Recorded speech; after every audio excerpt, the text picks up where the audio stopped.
José Nunes, olhando para estas baixas, que são baixas de peso, Rui Borges poderá ter até aqui um jogo mais difícil. Mas será que houve uma gestão da condição física destes jogadores a pensar no calendário que se segue? Ontem até se pensou que fosse uma questão de opção técnica por parte de Rui Borges, situação que seria, a meu ver, tive a oportunidade de dizer, completamente errada. E é bom não esquecer aquilo que se passou em Nápoles, quando ele rodou mais de metade da equipa frente ao campeão italiano. Não é uma equipa qualquer, mais a jogar em casa, mesmo que não estivesse a atravessar um grande momento, para poupar jogadores a pensar no jogo com o Sporting de Braga no fim de semana seguinte. E ambos os jogos não correram bem. Um perdeu e outro empatou. Exato. Acho que a Liga dos Campeões é uma prova demasiado importante para se pensar em poupanças. E repara que isso acontece nas principais equipas europeias. Habitualmente jogam com os melhores 11, sendo que, quando nós estamos a falar de equipas como o Paris Saint-Germain, como o Bayern de Munique, que vai jogar hoje com o Sporting, enfim, Liverpool, Manchester City, é claro que estamos a falar de plantéis em que, permita-se uma ligeireza da expressão, joga o Joaquim ou joga o Manel, é quase a mesma coisa, não é? Não é exatamente o caso das equipas portuguesas. Apesar de tudo, claro que estamos a falar de uma equipa forte, como é o caso do Sporting, que tem opções de escolha, mas realmente há muita gente indisponível. Kenda, que tem uma fratura no pé direito, provavelmente o afetará e durante 2 meses impedindo de dar o contributo à equipa. Trincão e Pedro Gonçalves, os melhores jogadores, pelo menos os mais influentes, os mais decisivos, estão fora desta partida. E ainda há dúvidas em relação a Inácio, Vagianidis e Katam. Isto é um rombo enorme numa equipa que vai tentar dar o seu melhor, como disse Rui Borges. Ele não teve problemas em reconhecer a superioridade do Bayern. Aceitemos as palavras humildes de Rui Borges, desde que elas não contagiem o comportamento da equipa, e seguramente que ele aos jogadores dirá outra coisa. Aliás, de alguma forma ele acabou esses elogios à equipa bávara dizendo que o Sporting, obviamente, joga em qualquer jogo para ganhar, mas que não há uma divisão de 50-50, como ele disse, e realmente não há. Mas isso não quer dizer nada. O Benfica ganhou este Bayern no Mundial de Clubes, ainda não há muito tempo, e no ano passado perdeu por 1-0, também com uma equipa muito mexida e com o sistema tático alterado por Bruno Lage, que era na altura o treinador do Benfica. E que o facto é que o Bayern só conseguiu marcar a meio da segunda parte, um gol de Musiala, e foi por 1-0 que ganhou. O Benfica foi muito criticado, e Bruno Lage também, por ter jogado com uma equipa pequena, ter-se acantonado à entrada da sua área, não ter tido saída de bola. Mas o que é facto é que o Bayern teve dificuldades em marcar. Mas a verdade é que, lá está, o Sporting também precisa de marcar, não precisa ter só uma boa defesa. E Pote e Trincão, que a par de Luís Soares, são aqueles que mais marcam golos, têm a melhor finalização e são aqueles que estão fora. Poderá haver dificuldades nesse sentido, eu acho que no sim. ataque? Eu acho que as dificuldades existiriam sempre mesmo que Trincão, Pote, Kenda jogassem. Isso é completamente claro. Temos um histórico terrível de deslocações a Munique ao longo das décadas. Dos 3 principais emblemas do futebol português, já lá foram todos goleados, de forma bastante severa, eu diria mesmo sovados, futebolisticamente falando.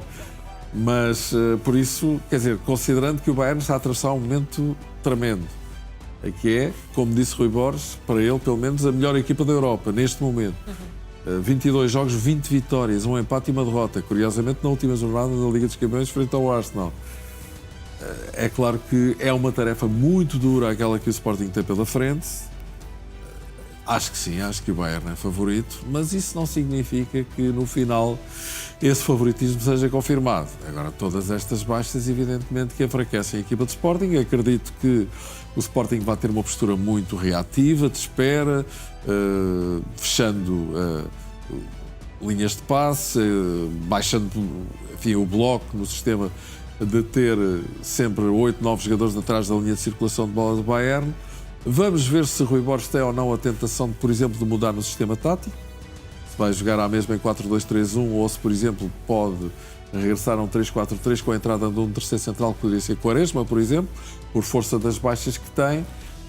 Vamos esperar para ver. Agora, e vamos continuar a falar do Sporting. Não há dúvida nenhuma que o jogo é muito difícil, isso parece-me óbvio, não é?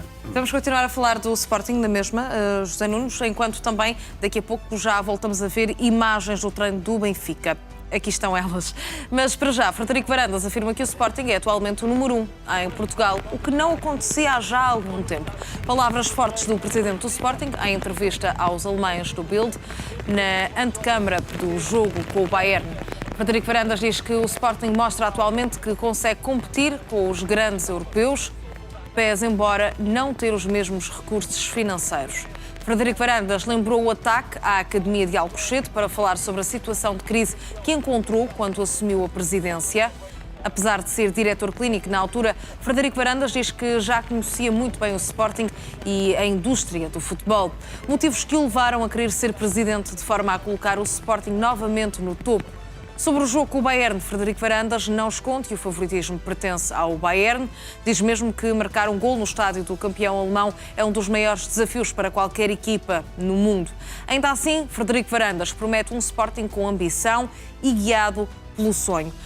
José Nunes, poderemos falar até destas declarações sobre o jogo do Bayern, de Frederico Varandas, que até foi mais cedo para a Alemanha, por compromissos também profissionais, mas agora tem um discurso de que faz ainda querer que o Sporting conquiste o tricampeonato e diz que, no fundo, tem todas as armas possíveis. É um discurso de campeão? É um discurso de campeão quando ele diz que o Sporting é o número 1 em Portugal. É evidente que o Benfica e Porto nunca o irão reconhecer, mas na verdade, olhando para aquilo que se tem passado nos últimos 2 anos, não há dúvida nenhuma que o Sporting tem dominado o futebol português, é bicampeão e no ano passado conseguiu juntar o campeonato à Taça de Portugal. Fez uma dobradinha, coisa que não acontecia há décadas no clube. Portanto, é inegável que o Sporting tornou-se uma força no futebol português. Já deixou de ser, mas é bom não esquecer que até ao primeiro título de Ruben Amorim, o Sporting esteve 19 anos sem ser campeão. Quase 2 décadas. Mas e agora? Quase Já a tua pode idade. lutar? É quase a minha idade mesmo. Mas agora, concordas com esta expressão de que já pode lutar com os tubarões europeus? Já está a esse nível o Sporting? Não está a esse nível, porque se estivesse a esse nível, Frederico Varandas não teria dito aquilo que disse do Bayern para hoje, dizendo ele que é uma tarefa, enfim, quase do domínio da proeza marcar um golo no Allianz Arena. Também me parece um bocadinho exagerada esta frase, mas sim, é claro que o Sporting não está no patamar de Bayern, Paris Saint-Germain, Liverpool, Manchester City, já falei disso. Portanto, enfim, não há dúvida nenhuma que o Sporting melhorou muito até nesse aspecto. Com o Ruben Amorim tornou-se uma equipa competitiva mesmo a nível internacional, mas em todo o caso é bom não esquecer que enfim, o melhor que se conseguiu nos últimos anos na Liga dos Campeões, creio que foi a chegada do Benfica aos quartos de final de uma Champions League. Portanto, ainda estamos, se for falar de futebol português, num patamar ainda bastante abaixo dos grandes emblemas europeus, porque desde logo não podemos competir com eles financeiramente, e acho que aquilo que as equipas portuguesas têm feito, em todo o caso, é bastante meritório. Mas compreendo perfeitamente quando Frederico Varandas diz que o Sporting é o número 1 em Portugal. É o presidente do Sporting, está a gabar o produto e está estribilhado em cima de 2 títulos consecutivos de campeão. Portanto, parece-me que essa afirmação não demonstra particular arrogância, porque é qualquer coisa que corresponda à realidade. José, vamos falar de Rafa Silva, um grande tema em destaque nos últimos dias aqui nestas edições da Liga Now. O treinador do Besiktas está a ser criticado por não ter utilizado Rafa no empate de ontem em casa frente ao Gaziantep. Sergen Yalçın ouviu pedidos de demissão por parte dos adeptos e são muitos os comentários nas redes sociais a perguntar as razões da não utilização do avançado português, já que tem treinado com a equipa nos últimos dias. A imprensa turca também concorda. No rescaldo do empate, um comentador da beIN Sports refere que este até era o tipo de jogo perfeito para Rafa e que poderia ter feito a diferença mesmo que jogasse apenas 15 ou 10 minutos. Rafa Silva já foi reintegrado nos treinos, mas mantém a intenção de sair do Besiktas, que é 5º classificado a 11 pontos do primeiro, que é o Galatasaray. José, tu compreendes a não utilização de Rafa Silva no jogo de ontem, dado que é um jogador muito acarinhado por parte dos adeptos e é visto mesmo como, pelo treinador, pelo presidente, como um dos melhores em campo? no Besiktas. Não só compreendo, como acho que Elcio não poderia fazer outra coisa. Então, Rafa Silva mostrou-se indisponível, em primeiro lugar, e antes de tudo, para trabalhar com este treinador. Depois, evoluiu para outras posições, dores nas costas, desgaste psicológico, problemas familiares, vontade de regressar a Lisboa. Até admitiu, ou pelo menos constou-se, que ele terá admitido numa conversa com o Presidente deixar o futebol se não o deixassem sair. Quer dizer, perante tudo isto, Rafa regressa aos treinos e passados 2 ou 3 dias iria ser convocado. Isso era quase uma falta de respeito, ou mesmo uma falta de respeito Para com os colegas. para com os colegas e particularmente para com aquele que tem jogado no lugar dele, não é? E já agora recordo que Jota Silva tem sido titular ultimamente e até tem apresentado rendimento.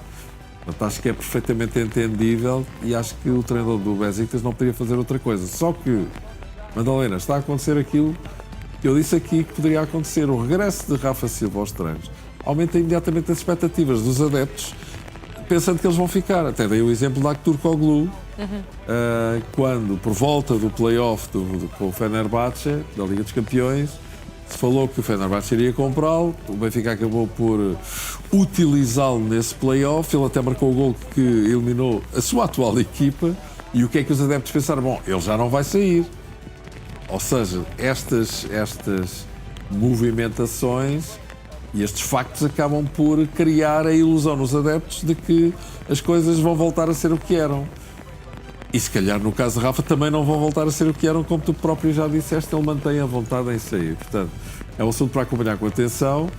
O regresso aos treinos, e se ele jogar ainda mais, aumentará a expectativa dos adeptos.